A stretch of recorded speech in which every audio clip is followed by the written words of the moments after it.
penumpukan sampahnya dari sisi pengelolaannya masih sekedar numpuk aja. Jadi idealnya sih ada kayak tempat kayak kremasi sampah gitu. Pemerintah sudah menyiapkan skema, sudah menyiapkan perpres, sudah menyiapkan status PSN, namun tidak ada yang memanfaatkan. Mau membuat insenerator aja, urusan yang namanya tipping fee, sampai sekarang itu di Solo belum, sudah saya mulai awal dulu.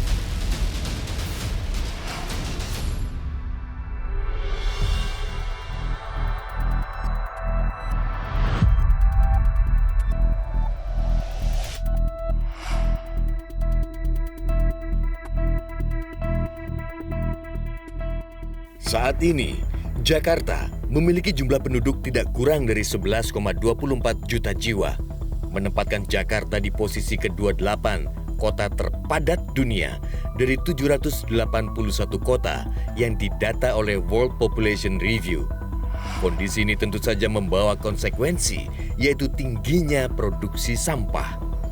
Di tahun 2022, Jakarta memproduksi sampah hingga 7.500 ton per hari, berasal dari beragam sektor, mulai dari konsumsi, kemasan produk, industri, hingga rumah tangga.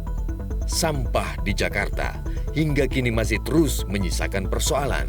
Sekarang udah banyak padat penduduk ya, jadi banyak pembangunan lagi, jadi penambahan sampah pasti tambah numpuk gitu. Jadi nggak mungkin di Bekasi aja, ada beberapa tempat yang lain yang harus ditempatin gitu.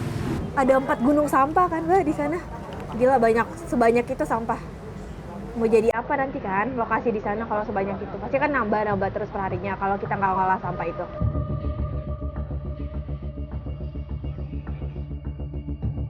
Tempat pengolahan sampah terpadu atau TPST Bantar Gebang adalah jantung dari pengolahan sampah Jakarta. Di tempat inilah sampah dari Jakarta bermuara. Bantar Gebang menjadi tempat berakhirnya sampah-sampah dari metropolitan Jakarta. Kian hari, volume sampah di tempat pembuangan akhir Bantar Gebang terus bertambah, melahirkan gunung sampah yang sewaktu-waktu terancam erupsi. Akibat volume sampah yang terus bertambah, Pemprov DKI Jakarta terpaksa terus memperluas lahan TPST Bantar Gebang dari 110 hektar menjadi 117,5 hektar di tahun 2021. Bantar Gebang tak kuasa lagi membendung volume sampah Jakarta yang bergerak dari angka 5.100 ton per hari di tahun 2011 menjadi 7.500 ton per hari di tahun 2022. Dalam 12 tahun terakhir, volume sampah per hari Jakarta naik hingga 45%. Penumpukan sampahnya dari sisi pengelolaannya masih sekedar numpuk aja. Jadi belum ada tuh yang namanya pembakaran sampai benar-benar jadi abu abis gitu, belum ada. Jadi hanya tempat pengumpul aja. Idealnya sih ada kayak tempat kayak kremasi sampah gitu. Setiap hari, tidak kurang dari 1.300 truk pengangkut sampah dari berbagai penjuru Jakarta masuk ke Bantar Gebang. Kondisi ini tentu saja menjadikan kawasan Bantar Gebang sebagai jalur terpadat dan menimbulkan kemacetan panjang. Di Bantar Gebang, saat ini sebenarnya sudah berdiri beberapa fasilitas pengolahan sampah. Yang terbaru adalah landfill Menik dan RDF Bantar Gebang.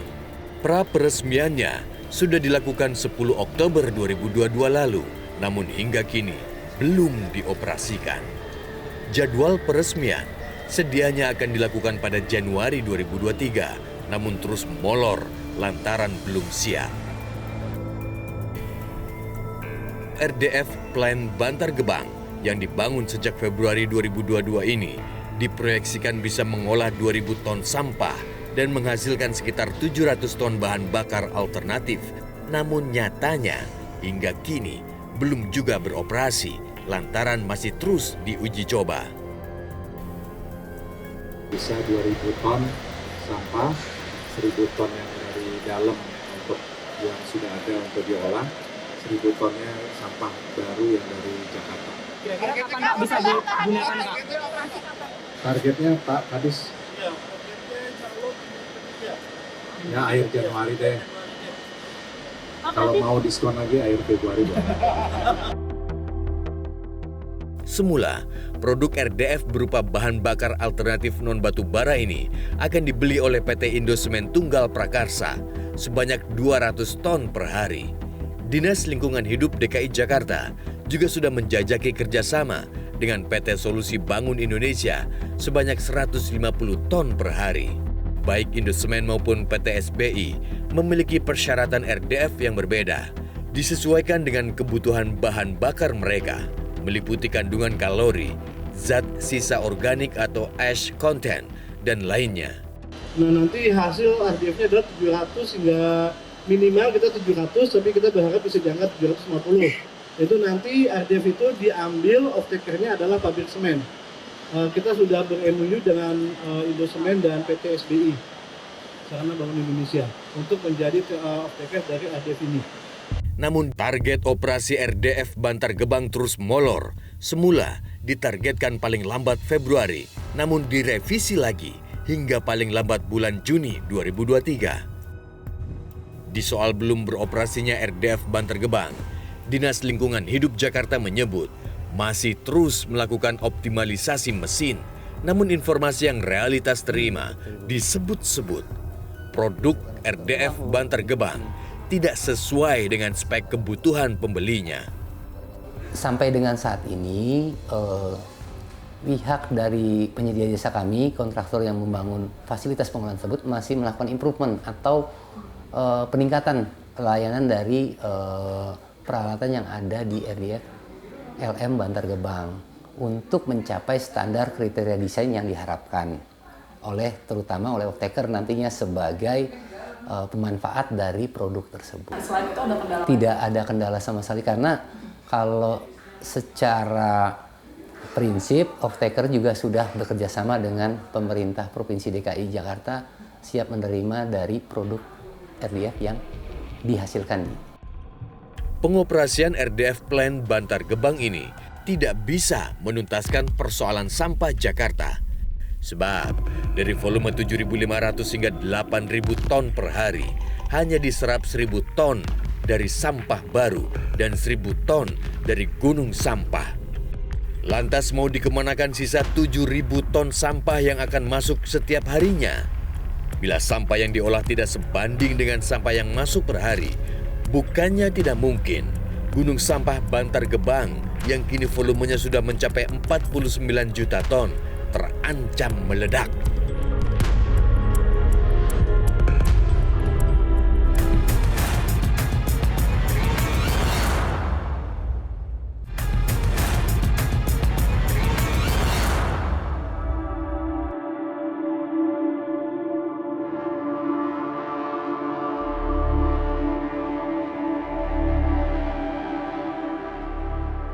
Mengurus sampah memang gampang-gampang susah.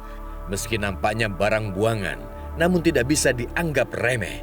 Sebagian besar sampah dari Jakarta sebenarnya hanya ditimbun saja. Itu sebabnya tidak aneh ketinggian zona landfill atau gunung sampah di Bantar Gebang kini mencapai 50 meter. Dalam jangka waktu tertentu, pengelola Bantar Gebang akan memadatkan timbunan sampah. Sebagian sampah kering lainnya dipilah untuk dimanfaatkan oleh pembangkit listrik tenaga sampah merah putih yang sudah beroperasi sejak tahun 2019. Namun PLTSA ini sebatas proyek percontohan saja. Persoalannya, sepanjang tahun 2021, PLTSA ini baru bisa membakar 14.507 ton sampah kering saja. Itu sama artinya dengan volume sampah yang masuk ke Bantar Gebang dalam 2 hari. Jelas, jauh panggang dari api.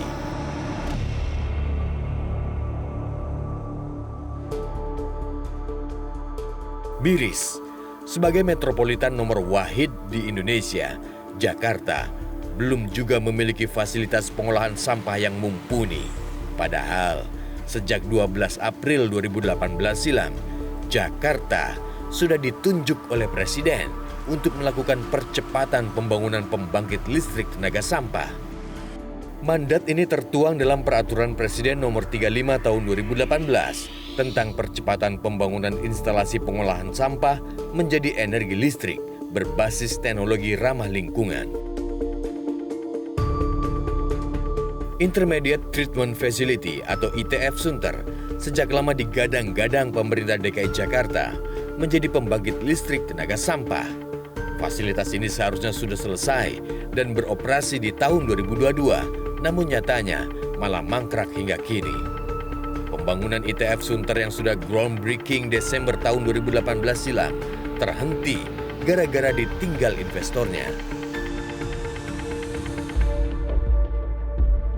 Semula, proyek ini akan digarap oleh konsorsium PT Jakarta Propertindo dan PT Fortum, perusahaan energi asal Finlandia, dengan nilai investasi 250 juta dolar Amerika Serikat.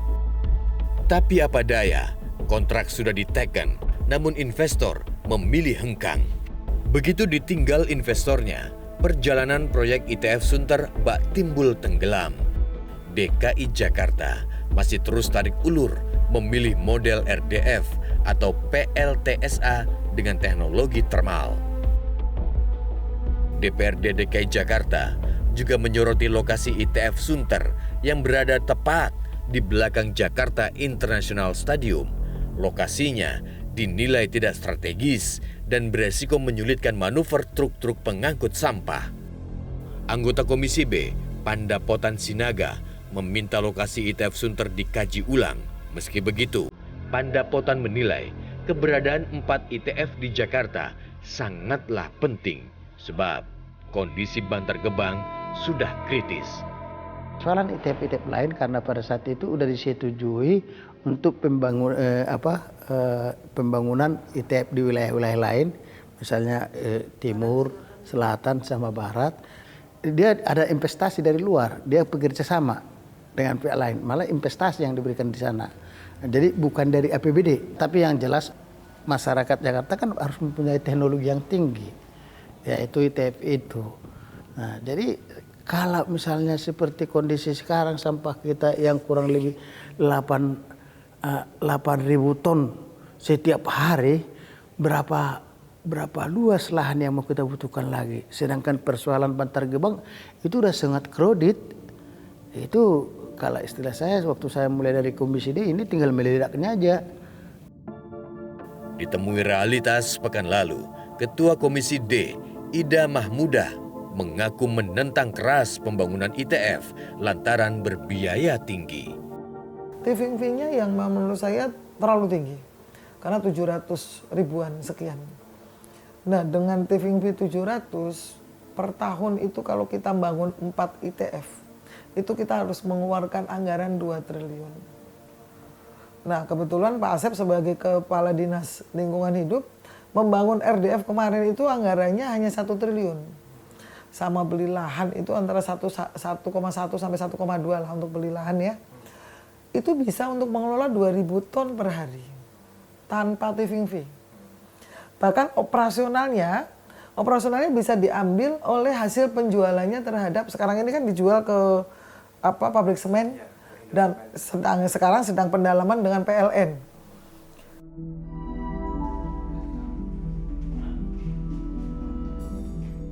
Asisten Deputi Energi Kementerian Koordinator Maritim dan Investasi menyebut pembangunan PLTSA di 12 kota termasuk dalam daftar program prioritas nasional.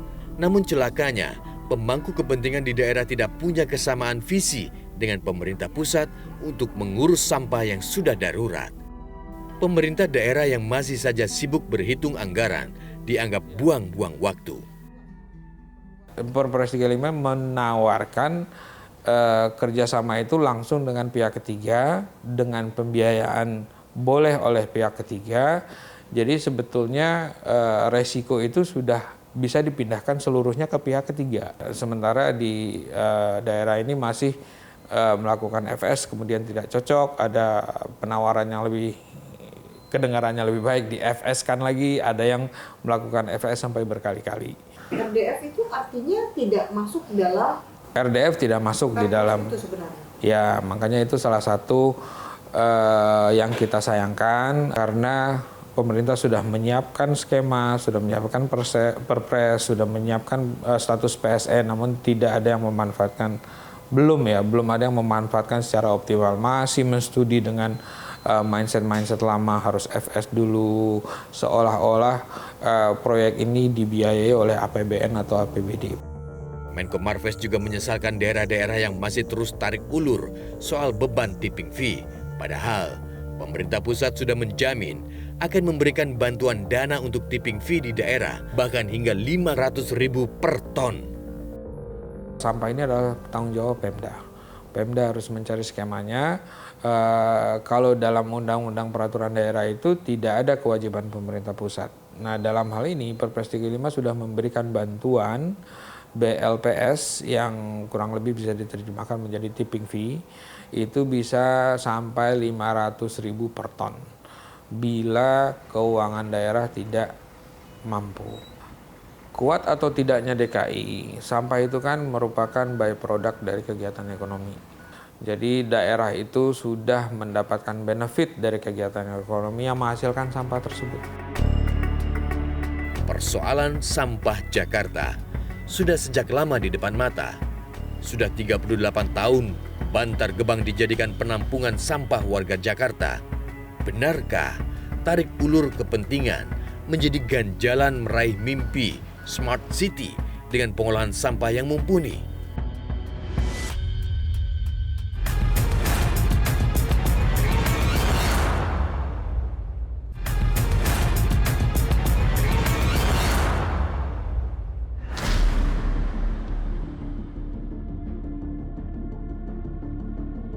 Tidak hanya ITF Sunter, Pemprov DKI Jakarta sebenarnya berencana membangun 4 ITF.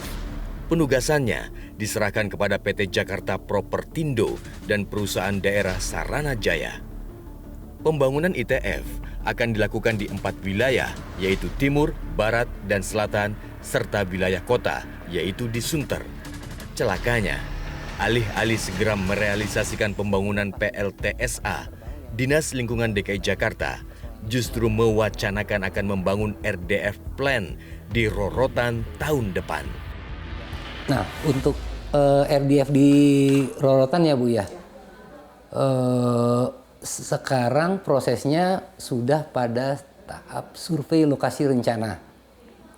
Dan untuk pengadaan jasa untuk penyusunan studi kelayakan atau feasibility study-nya, itu proses yang saat ini sedang berjalan untuk RDF di lokasi Rorotan.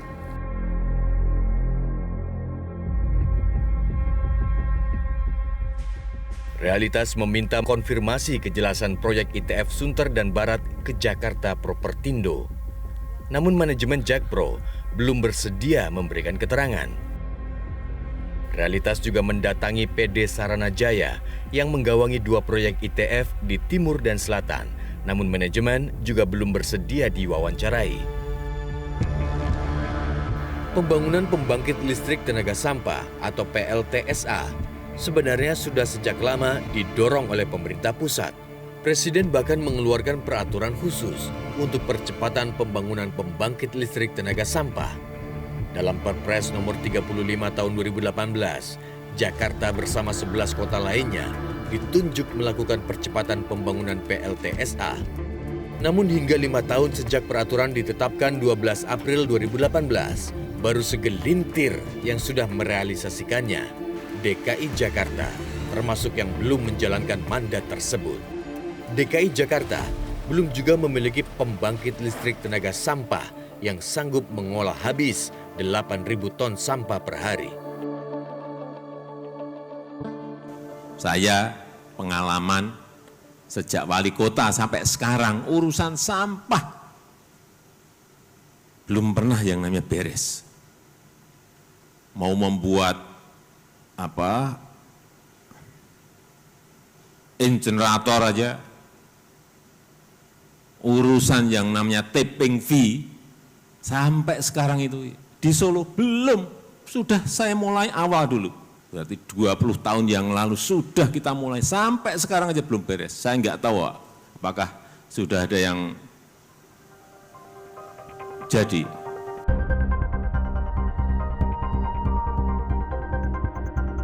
Pembangunan PLTSA sebenarnya masuk dalam daftar 10 proyek strategis nasional yang ditetapkan oleh Presiden. Pemerintah pusat sadar betul pengolahan sampah menjadi listrik dengan teknologi termal seperti insinerator memang berbiaya tinggi. Namun teknologi ini dinilai paling jitu untuk mengatasi persoalan sampah jumbo di Indonesia. Dibandingkan dengan negara-negara maju, pengelolaan sampah di Indonesia masih tertinggal. Negara tetangga seperti Singapura bahkan menggunakan teknologi insinerator untuk mengolah seluruh sampahnya. Jumlah sampah di Singapura hampir sama dengan jumlah sampah di DKI Jakarta, mencapai 7.000 ton per hari. Ketua Umum Perkumpulan Persampahan Indonesia, Guntur Sitorus, menyebut teknologi RDF Bantar Gebang yang sudah dibangun saat ini tidak bisa menuntaskan persoalan sampah Jakarta dengan sampah volume jumbo serta keterbatasan lahan dinilai tidak cocok untuk kota metropolitan. Plus minusnya kalau insinerator itu kan masuk kelompok teknologi termal ya. Itu butuh lahannya relatif lebih sedikit untuk jumlah sampah yang sama. Kalau RDF dia relatif lebih luas yang dibutuhkan untuk jumlah yang sama. Kemudian juga kalau RDF ini nanti persoalannya adalah tingkat reduksinya kan tidak sebesar insinerator. Katakan sampah kalau insinerator masuk 1.000 ton itu tinggal jadi residu misalnya 10-15%. Tapi kalau RDF itu kan yang bisa dijadikan RDF kan masih cukup tinggi sisanya gitu. Dibandingkan dengan 11 kota lain yang disebut dalam Perpres Percepatan Pembangunan Pembangkit Listrik Tenaga Sampah, volume sampah DKI Jakarta adalah yang terbesar. Volumenya jauh melebihi produk sampah di kota lainnya, bahkan hingga 5 kali lipat dari kota Surabaya. Itu sebabnya, menurut Guntur, DKI Jakarta tidak bisa mengambil langkah biasa-biasa saja. Selain itu, produk RDF yang dihasilkan juga dinilai kurang kompetitif nilai keekonomiannya, sebab penggunaan produk bahan bakar RDF sangat terbatas pangsa pasarnya. Memang masih perlu dipastikan pembelinya siapa.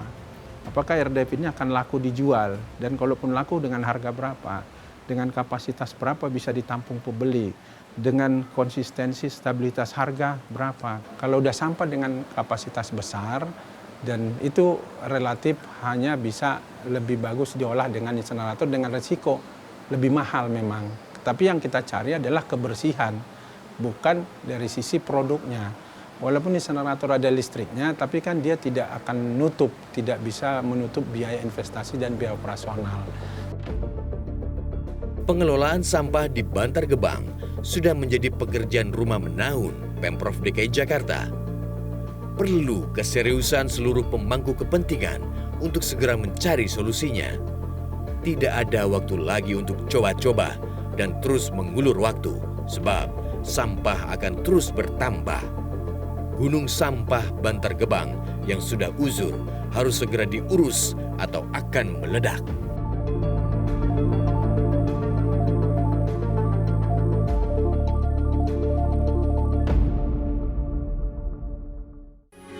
Metro TV,